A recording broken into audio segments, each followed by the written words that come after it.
Y hoy vamos a entender un poquito más acerca de esto. ¿Por qué? Porque es importante entender qué es iglesia. Estamos introduciendo a la iglesia en un entendimiento de autoridad y poder para que el enemigo no prevalezca sobre las situaciones que tenemos que enfrentar en el día a día. Y debemos de entender cuál es la iglesia genuina, verdadera, original, fuerte, poderosa, que tiene autoridad, la que fundó Cristo. No la fundó ningún hombre, fue Cristo y el Espíritu Santo quien fundaron su iglesia. Entonces, quiero llevarte por la escritura.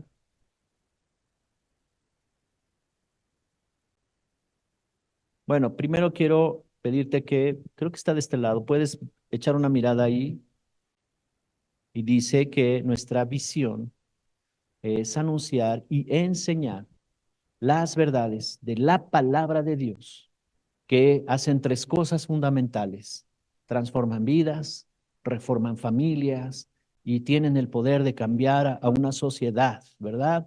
Por medio de una estrategia. No es nada más así, sino hay una estrategia: hacer discípulos.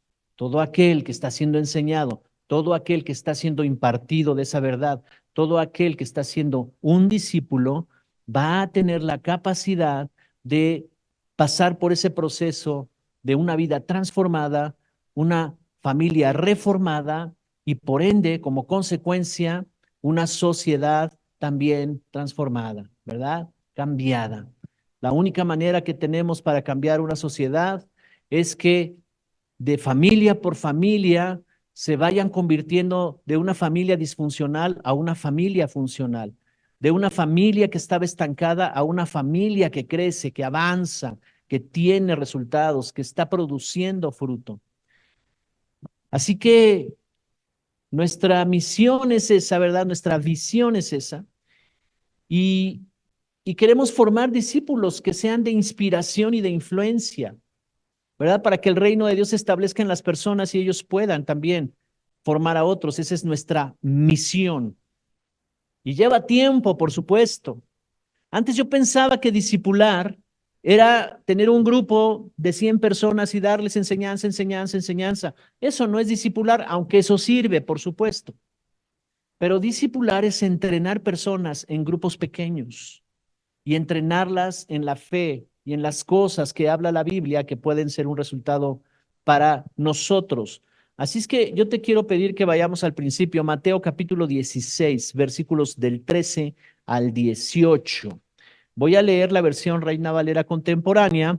Es muy parecida a la que vamos a poner aquí en pantalla, que es la versión 60 de Reina Valera, pero tú la puedes checar en tu Biblia. Mateo 16, 13. ¿Están listos? ¿Cuántos ya leyeron este capítulo, este pasaje de Mateo? Mateo 16, 13. ¿Cuántos saben que hay Mateo en la Biblia? ¿Sí? Ok. Bueno, entonces, Mateo 16, 13. Al llegar, ¿quién llegó? Jesús, ¿verdad?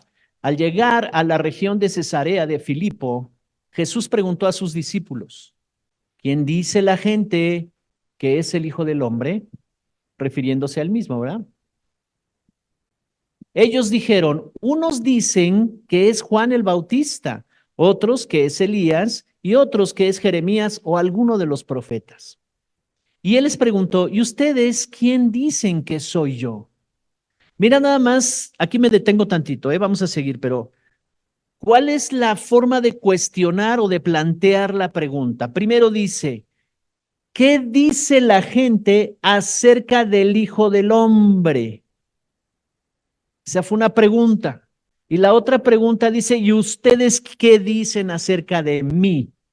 ¿Por qué pregunta Jesús primero qué dicen los hombres acerca del Hijo del Hombre? Es como si yo te preguntara: ¿qué dicen los hombres acerca del pastor Gerardo? Y tú me dirías: pues, ¿por qué me pregunta acerca del pastor Gerardo? ¿Por qué no me dice qué dicen la gente acerca de mí? ¿Me expliqué? Y Jesús está diciendo, ¿qué dicen del hombre, del Hijo del Hombre? ¿Qué dicen? ¿Quién es? Y tenían un concepto equivocado acerca de Jesús, ¿verdad? Voy a seguir leyendo para que veamos cuánta revelación hay en todas estas palabras. Voy a seguir leyendo. Dice, entonces les preguntó, ¿y ustedes quién dicen que soy yo? Y Simón Pedro respondió, tú eres el Cristo, el Hijo del Dios viviente. Nota la gramática con la que está escrito aquí, ¿verdad? Signos que enfatizan una emoción. Tú eres el Cristo. Como diciendo, "Ah, tú eres el Cristo, el Hijo del Dios viviente". Eso quiere decir los signos de admiración, como que está descubriendo y expresando algo.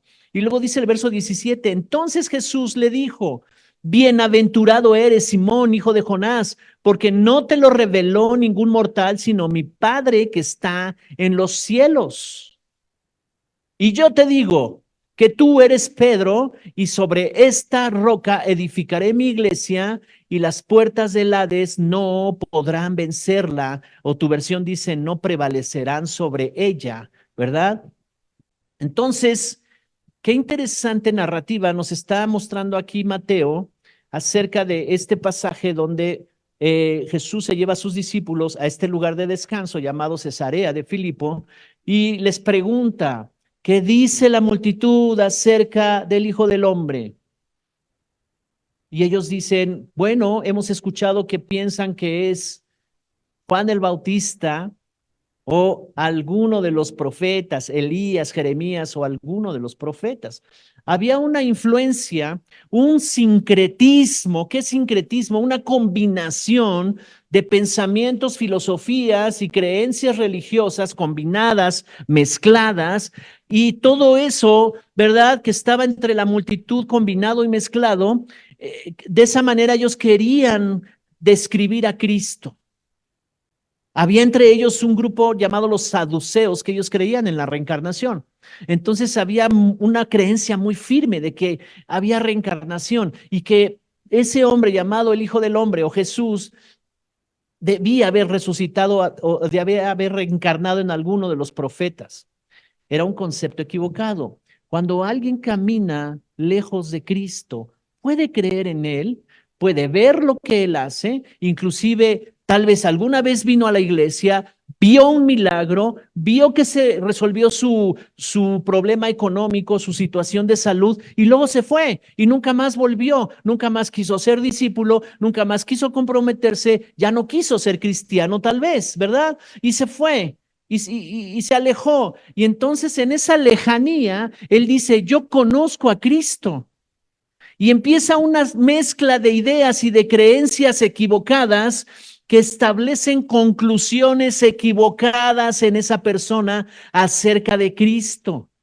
Ellos no sabían que si estaban diciéndole a Jesús que era Jeremías, Elías o alguno reencarnado, no podría traer la salvación. Era algo imposible. La reencarnación no es algo que trate la Biblia. No existe en la Biblia. Entonces, tenían un concepto equivocado. Cualquiera puede cambiar sus ideas y sus conceptos de Cristo si camina lejos de Él, si no le conoce. Viene la segunda pregunta y les dice, ¿y ustedes quién dicen que soy yo? Así que Simón Pedro responde, tú eres el Cristo.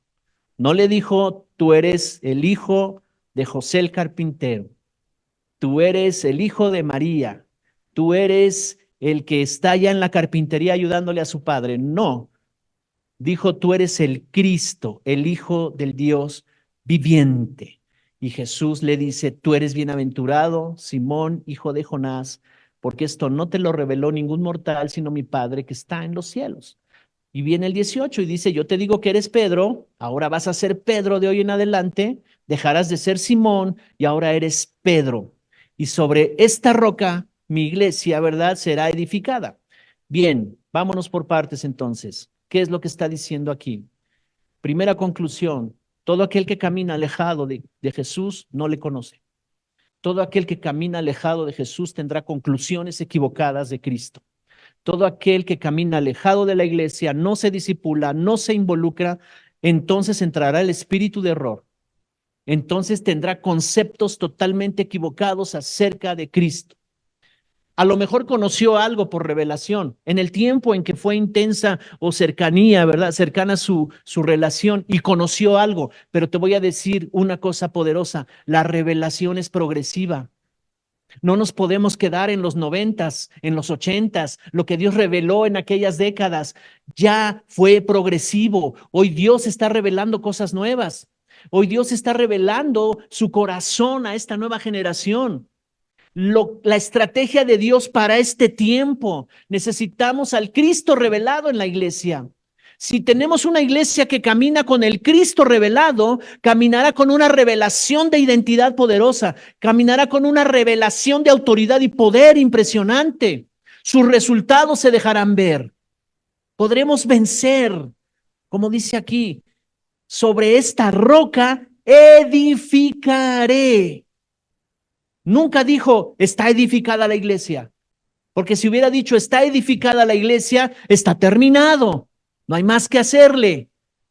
Pero día a día estamos edificando, día a día estamos edificando, estamos edificando. ¿Por qué? Porque la revelación es progresiva, o sea, va de aumento en aumento, va de gloria en gloria, va de victoria en victoria. Y dice, tú eres el Cristo.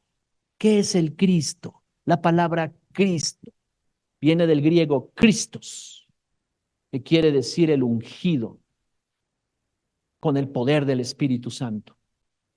Solamente el hombre ungido con el poder del Espíritu Santo puede traer el reino a la tierra.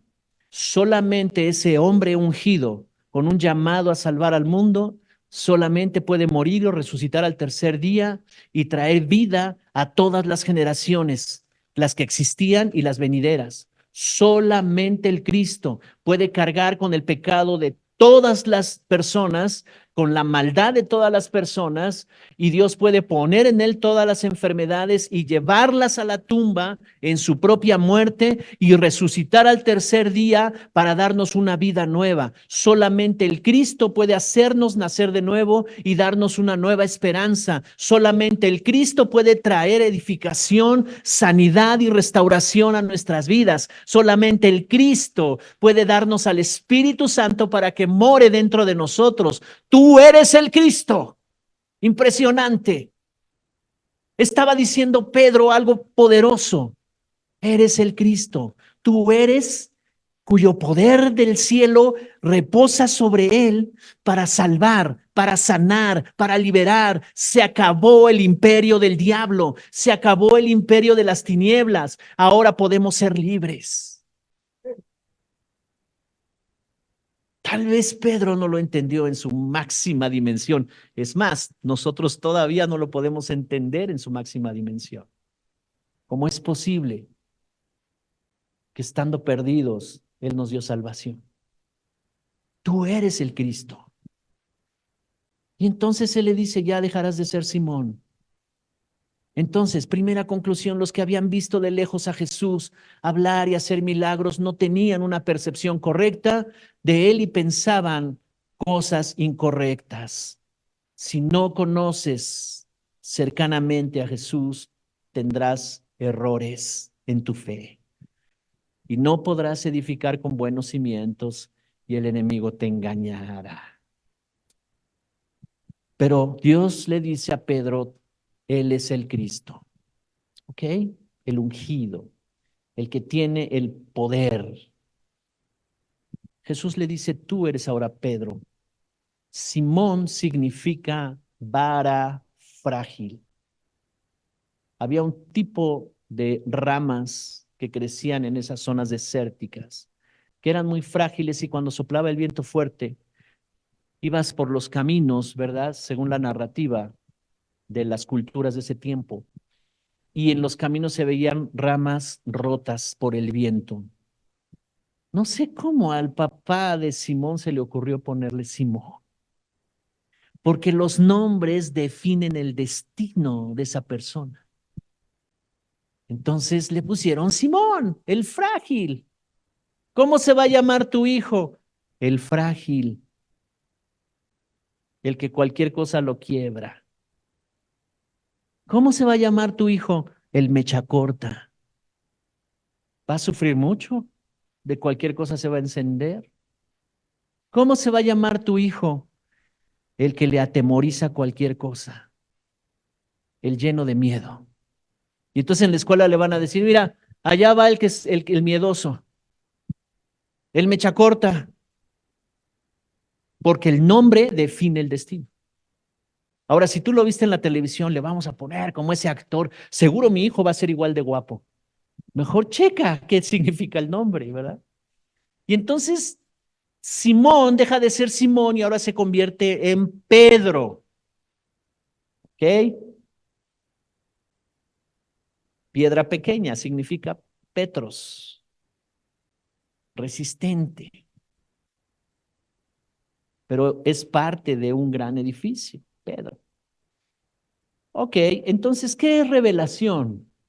Revelación es aquello que no puedes ver con tu vista natural. Revelación es lo que no habías imaginado, nunca habías escuchado, nunca habías entendido. Revelación es lo que estaba oculto a tus ojos, oculto a tus emociones, oculto a tu espíritu y que Dios lo pone delante de ti para que lo conozcas. Las cosas secretas pertenecen a nuestro Dios, pero las reveladas son para nosotros y para sus hijos por todas las generaciones, dice la Escritura. Entonces, la revelación es muy importante porque lo que estaba velado a nosotros nos es expuesto. Es como lo eterno, lo espiritual, ¿verdad? Lo que no se puede ver con tus ojos naturales, de repente te lo muestra. Y de repente ahí está. Eso es revelación. Él nunca se pudo haber imaginado la estrategia de Dios para salvar al mundo. Pedro no sabía nada de eso. Pedro no sabía que un hombre que se parecía a todos los que estaban ahí y vestía igual que todos los demás, ¿verdad? Un judío con barba y que parecía igual a todos los judíos, pero era el Mesías Salvador, cuyo espíritu reposaba en él y que él había sido engendrado sobrenaturalmente por el Espíritu Santo en el vientre de María y que traía en su genética, ¿verdad? Una genética espiritual divina de Dios, que por sus venas corría sangre divina. Él no sabía nada de eso. Él no sabía que, ellos no sabían que estaban delante del Salvador del mundo. Y viene la revelación, y viene lo que ellos nunca habían imaginado. Él es el Cristo. Ahora, ¿qué tanto Cristo está revelado a tu corazón? Porque cuando viene el conflicto, necesitas al Cristo revelado. Cuando viene el problema, necesitas al Cristo revelado a tu vida. Cuando viene el temor, cuando vienen las obsesiones, cuando está la tentación que te quiere volver a hacer pecar, cuando está la maldad de este mundo, la maldad de las tinieblas sobre ti, atormentándote, llenándote de culpa o llenándote de ofensa o llenándote de temores o llenando tu mente de escenarios que nunca van a ser una realidad, pero que te está atormentando el enemigo ahí. ¿Qué tanto del Cristo revelado está? Necesitamos más revelación de Él, de nuestra vida. ¿Alguien está entendiendo esto?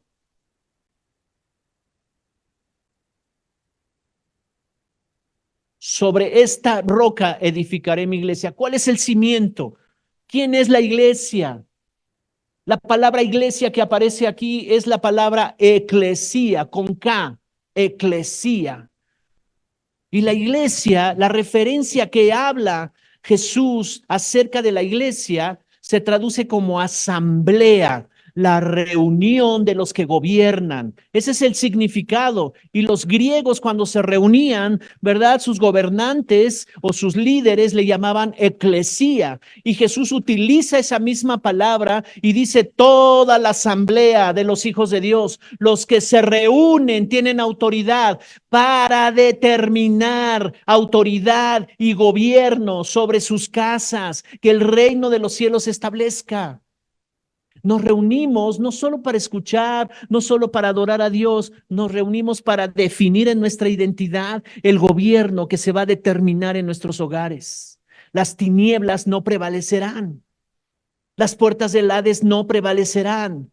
Y si en mi casa algo no está avanzando bien, hay opresión, hay limitación, hay cosas que están deteniendo, hay estancamiento, hay un ambiente de tensión, hay un ambiente de pleito, de contienda, o hay un ambiente de desánimo, de depresión, hay ambientes negativos, yo necesito gobernar ahí. Y vengo a la asamblea de los hijos de Dios y entonces nos dan una palabra, nos dan una instrucción y la iglesia tiene que gobernar. El poder y la autoridad, ¿verdad? Es revelado. Entonces, ¿en qué se notará que realmente yo soy un cristiano? En mis frutos. En mis frutos. Si no, seré un vil religioso. Qué terrible. La religiosidad no es de Dios. Religión es diabólica. Religión es esto. Yo hablo mucha Biblia, hablo muchos versículos, puede ser que Dios me hable y yo puedo hablar, pero mi vida no tiene ningún buen resultado. Entonces la gente que me ve hablar y ve los resultados en mi vida dice, está bonito lo que tú me dices, pero yo veo cómo vives. No es congruente, no checa. Que yo diga muchas cosas y no lo vivo. ¿Me explico? Y a Jesús le preguntaron, ¿cómo los vamos a reconocer? Porque se está expandiendo este mensaje. Se está expandiendo por todos los lugares. ¿Cómo reconoceremos a los que son de nuestra iglesia? Le decían a Jesús, los que son de Cristo. ¿Cómo? Y Jesús dijo, muy fácil, sus frutos, por sus frutos. Por sus frutos los conocerán.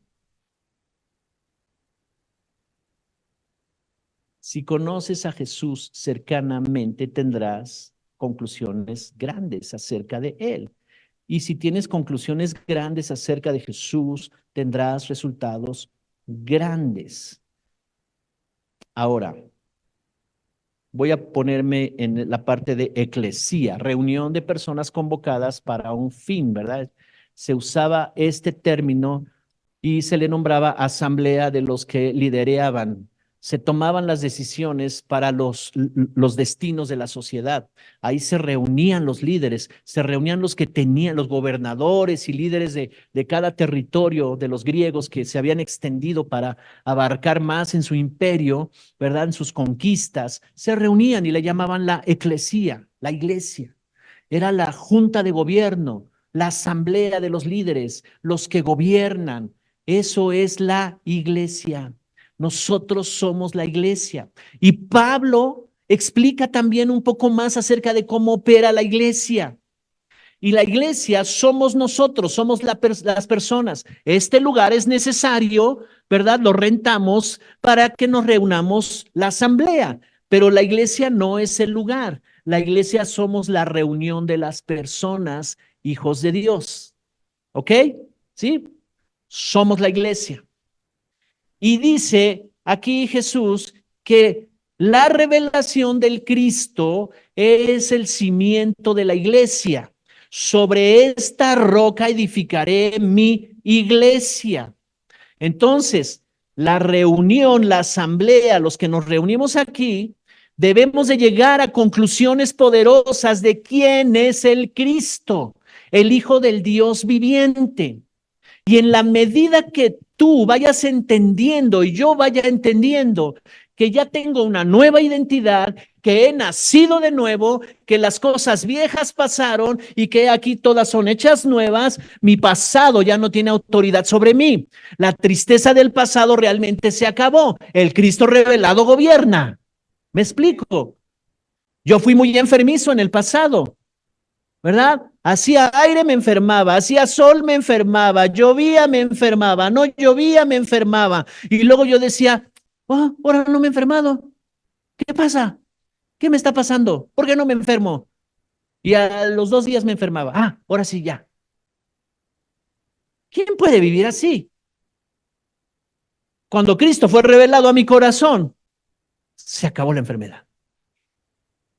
Porque si la Biblia dice la verdad, y ahí dice que Dios puso todas nuestras enfermedades y se las llevó y resucitamos juntamente con Él, esta nueva naturaleza no se debe de enfermar. Será raro cuando se enferme, muy raro. Amén. Cristo revelado, gobierna, frutos.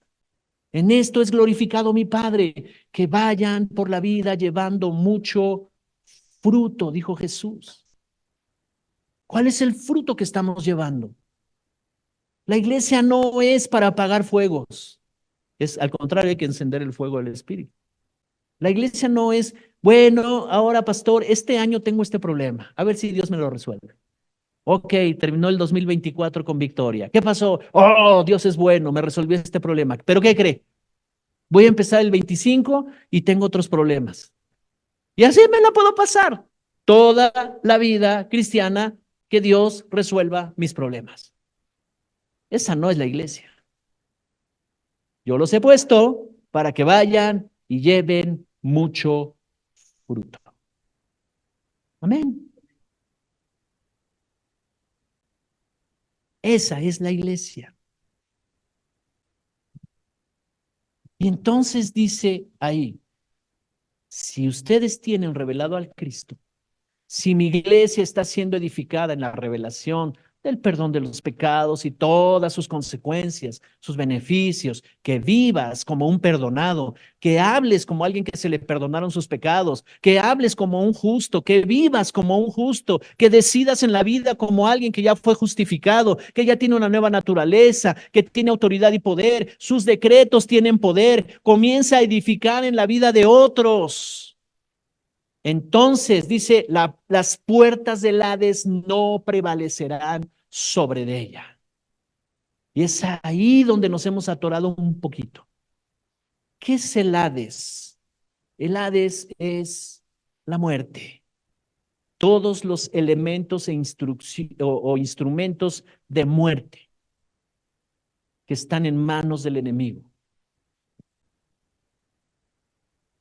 Ese es el Hades. O Seol, se traduce como lugar de muerte. Se refiere también cuando habla del infierno y el poder maligno del enemigo. Y tal parece que la iglesia le da más autoridad al enemigo y al diablo, pero no tiene ninguna, excepto que yo camine lejos de Cristo, que sea ignorante de su palabra, que no tenga la revelación, que no tenga esa relación con Él, ¿verdad? Entonces el enemigo sí me puede engañar, me puede hacer dudar. ¿Será? ¿Será que entonces esta enfermedad nunca se va a ir de mi vida? ¿Será que nunca podré progresar? ¿Será que nunca podré avanzar? ¿Será que mi matrimonio no se puede arreglar? ¿Será que mis hijos no podrán entrar en el orden divino? ¿Será esto? ¿Será aquello? Las puertas del Hades prevaleciendo. La expresión puertas del Hades significa la autoridad y el gobierno de la muerte que prevalecerá sobre la iglesia si no edificamos con el Cristo, el Hijo del Dios viviente, revelado. Esto es algo serio. Es de vida o muerte. Yo puedo estar en muerte, y muerte no se refiere a dejar de respirar nada más. Esa es la última parte del proceso de alguien. Se acabó. Ya no hay vida biológica. Pero la muerte empieza antes. Y es posible que el Hades esté gobernando en el área de mis emociones, de mis pensamientos, las adicciones, el pecado, la inmoralidad, los deseos impuros, la perversión, cosas de ese tipo. Se llama muerte, porque el fin de todo eso es muerte. Enfermedades, pobreza, miseria, opresión, dolor, ofensas, herida, amarguras, tristeza, todo instrumento de destrucción que el enemigo levanta contra nosotros es a lo que se refiere cuando dice las puertas del Hades.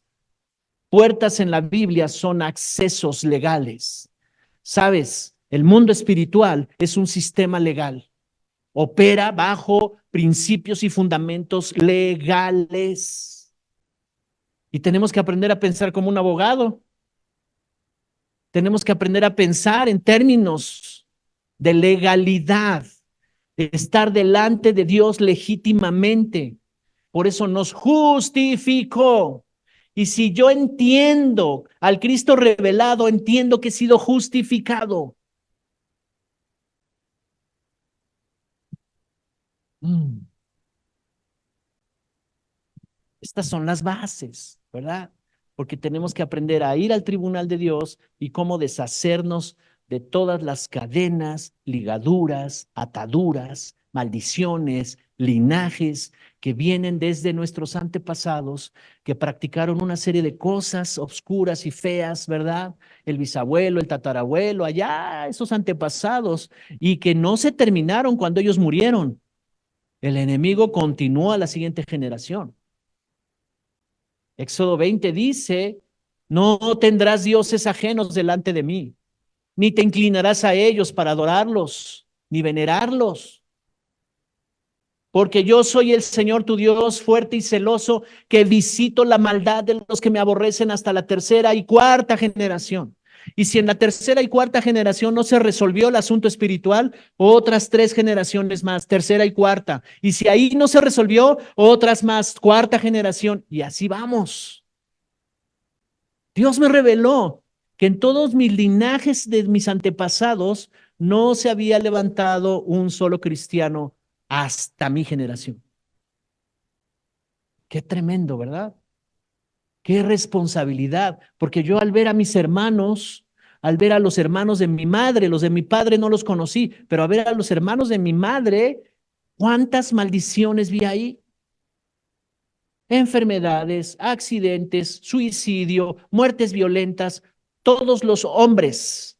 Las mujeres siguieron viviendo, tengo una tía de 95, pero todos los hombres, hermanos de mi madre, hombres varones, murieron suicidándose trágicamente, uno lo asesinaron, un asalto, cosas de ese tipo. Y cuando empiezo a ver eso, digo, oh, ok, generación que sigue, yo y mis primos. Y veo en mis primos patrones de conducta igual. Yo digo, cuánta maldición, cuánta muerte. Siguiente generación, mis hijas y mis sobrinos. Mis hijas he roto maldiciones, pero veo a los sobrinos y digo, oh, igual que el abuelo, igual que el padre, igual el hijo. El alcoholismo así de una generación a otra generación a otra generación. Tremendo.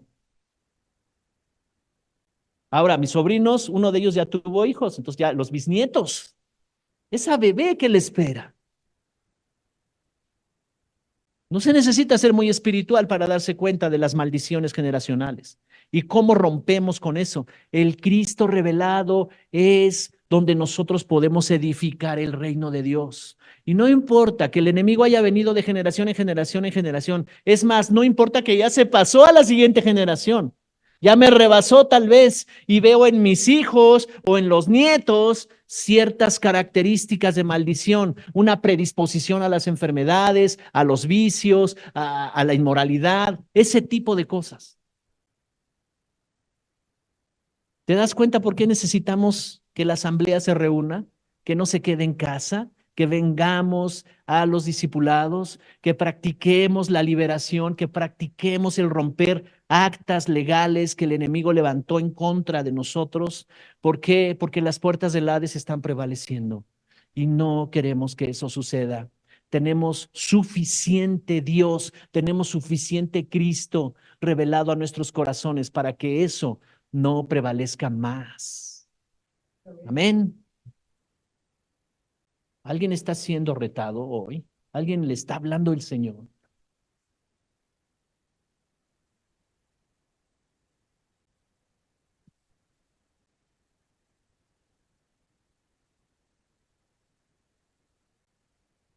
Así que, 5 minutos.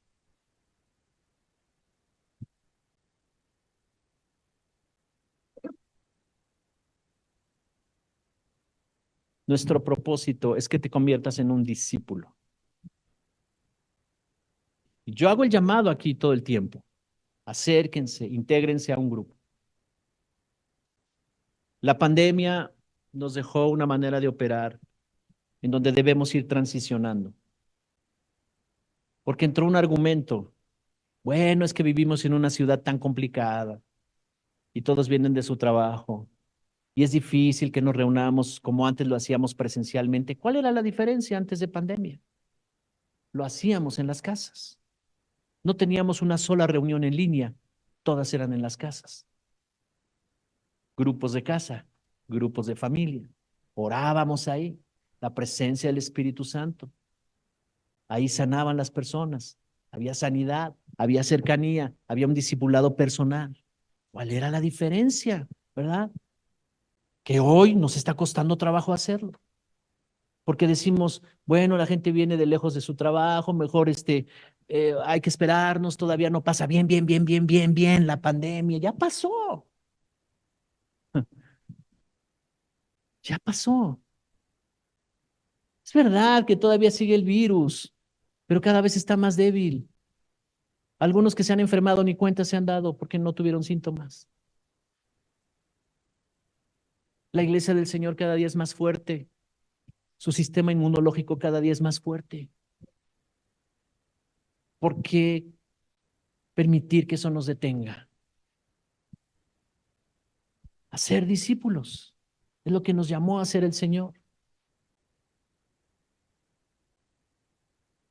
Así que yo quise sentar estas bases y lo que hablamos la semana pasada también.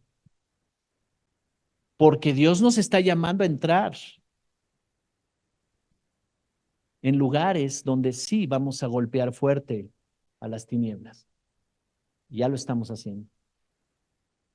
Está habiendo liberaciones. Estamos enfrentando a las tinieblas fuerte. Pero necesitamos estar preparados. Porque el enemigo vino a robar, matar y destruir.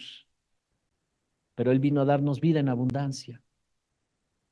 Él vino a deshacer las obras del diablo. Y si yo estoy viendo cómo arruinó todos los linajes de mi familia, yo me enojo con él. No estés enojado con las personas. Nuestra lucha no es contra carne y sangre, dice la Biblia. No es con las personas, sino contra potestades, principados, gobernadores de las tinieblas, huestes de maldad en las regiones espirituales. Con ellos es nuestra bronca, con ellos sí enójate, con ellos sí ayuna, ora, párate, adora al Señor, recibe revelación, con ellos sí lleva toda tu gente al tribunal de Dios. Te vamos a enseñar cómo se hace eso, para liberarlos, para enfrentar a las tinieblas y sacarlos, desatarlos literalmente de ahí. Amén. Ahí sí nos tenemos que enojar, porque las puertas del Hades no prevalecerán, no deben prevalecer. Así que esta es la iglesia. Voltea con el que está a tu lado, ve y dice, no, pues sí somos la iglesia. ¿Será que tengas poder? ¿Será que tengas autoridad? ¿Será que puedas vencer? ¿Será que dejemos de estar de chillones solamente para adorar a nuestro Dios, que salgan lágrimas? Y chillón me refiero, no me malentiendas, me refiero a estar protestando, quejándonos. A eso me refiero. Hay momentos de tristeza que pasamos y hay que llorar. Sí, sí, sí. No digo que no, por supuesto que sí. No me refiero a eso. Cuando digo chillones, digo, estás protestando, nada te gusta, estás quejándote. Bueno, ¿qué onda contigo? A eso me refiero. ¿Ok? Pero si alguien está pasando una etapa triste, dolorosa, pues hay que pasarla. Y Dios nos consuela, Dios nos fortalece. Hay eventos duros en la vida de las personas y que es irremediable, hay que pasar por ahí. Y dice la Escritura, pero la unción del Espíritu Santo traerá óleo de alegría al que está de luto, al que tiene espíritu angustiado porque está de luto, y vendrá y la abrazará, ¿verdad? El poder del ungido de Cristo. Entonces necesitamos al Cristo revelado. Pero ese que está quejándose, ese que todo lo ve mal, ese que todo ve negativo, que contreras en todas las cosas, ese necesita despertar. Ese que está juzgando, no, eso no está bien, eso tampoco está bien, eso menos, tú tienes toda la verdad, ven y enséñame. ¿Me explico? Te vamos a liberar. ¿Qué es la iglesia entonces? ¿Qué podemos concluir que es la iglesia? Los hijos de Dios reuniéndose para gobernar y someter a las tinieblas. Amén. Así es que nos hemos propuesto este año equipar, entrenar a esta congregación, desde el que acaba de llegar o tiene poco tiempo, hasta los que ya llevamos muchos años, ¿verdad? Entender que somos la iglesia y que nosotros podemos tomar autoridad sobre toda fuerza del enemigo. Amén. No te hace falta nada, lo tenemos todo. La salvación provee todo lo necesario, todo lo necesario. No te hace falta nada. Y si alguien está contento, alegre, cante júbilo para el Señor y agradezca. Pero si alguien está triste, déjese abrazar por Dios, que lo fortalezca, que lo abrace, que lo consuele. El consuelo de Él es maravilloso, es sanador su consuelo. Esa es la iglesia. Cuando Pablo revela el cuerpo de Cristo, refiriéndose a la iglesia, dice, es como un cuerpo que tiene muchos miembros y cada miembro tiene una función, la mano, el pie, los ojos, ¿verdad?